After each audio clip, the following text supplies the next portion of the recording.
ক্লিম্পার curler সব কিছু ছাড়াই এত সুন্দর কার্লি হেয়ারটা আমি কিভাবে করলাম জানো? দাঁড়াও দেখাচ্ছি তোমাদের সাথে, সেটাই শেয়ার করছি। ভেবেছি এবার হিট দেবো না, হিট দিতে দিতে তো চুলের অবস্থা একদমই 12টা বেজে গেছে, তাই ভেবেছি এবার হিট ছাড়াই আমার চুলটাকে কার্লি করতে হবে। সকালে বসে বসে অনেক ধৈর্য অনেক শক্তি নিয়ে বসে বসে এতগুলো বেরুনি করেছি আমার মাথায়। আর খুব বেশি চুল না থাকায় বেশি বেরুনি আমাকে করতে হয়নি, তবে যেটুকু করেছি সেটুকুই যথেষ্ট।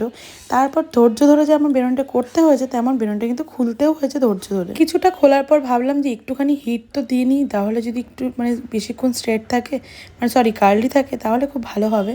তাই জন্য এই স্ট্রেটনারটা দিয়ে একটু একটু করে, আমার যেহেতু কার্লার নেই স্ট্রেটনারটাই আছে, তাই একটু একটু করে হিট দিয়ে আমি জাস্ট একটু প্রেস করে দিয়েছিলাম, যাতে একটু কার্লি বেশিক্ষণ সময় থাকে তার জন্য। আর তারপর অনেক ধৈর্য অনেক শক্তি নিয়ে বসে বসে একটু একটু করে দাঁড়িয়ে দাঁড়িয়ে আমি কিন্তু এটাকে খুলেছি। আর খোলার পর রেজাল্টটা দেখো, মনে হচ্ছে আমার মাথায় এক গোছ চুল, ভীষণ ভীষণ চুল আমার মাথায়, কিন্তু আদতে এত আমার চুল না। এমনি সময় দেখলেই বুঝতে পারবে যে আমার মাথায় এত চুল একদমই নেই, কিন্তু চুলটা এত সুন্দর লাগছে হিট ছাড়া। তো এগুলো কিন্তু মাঝে মাঝেই করা যায়, চুলের কোনো ক্ষতি হবে না, কিন্তু খুব সুন্দর লাগছে। তারপর ফাইনালি আমার মেকআপ ডান হয়ে গেছে। আমি খুব বেশি মেকআপ করি না, একদম সিম্পল মেকআপে থাকতেই পছন্দ করি। তো এই ছিল আজকে আমার লুক, আর চলে এসেছিলাম তারপরে বিয়েবাড়িতে। তো আজকে আমাকে কেমন লাগছে সেটা কিন্তু অবশ্যই কমেন্টে জানিও, আর এই ভিডিওটা কেমন লাগলো সেটাও জানিও। Thanks for watching, by.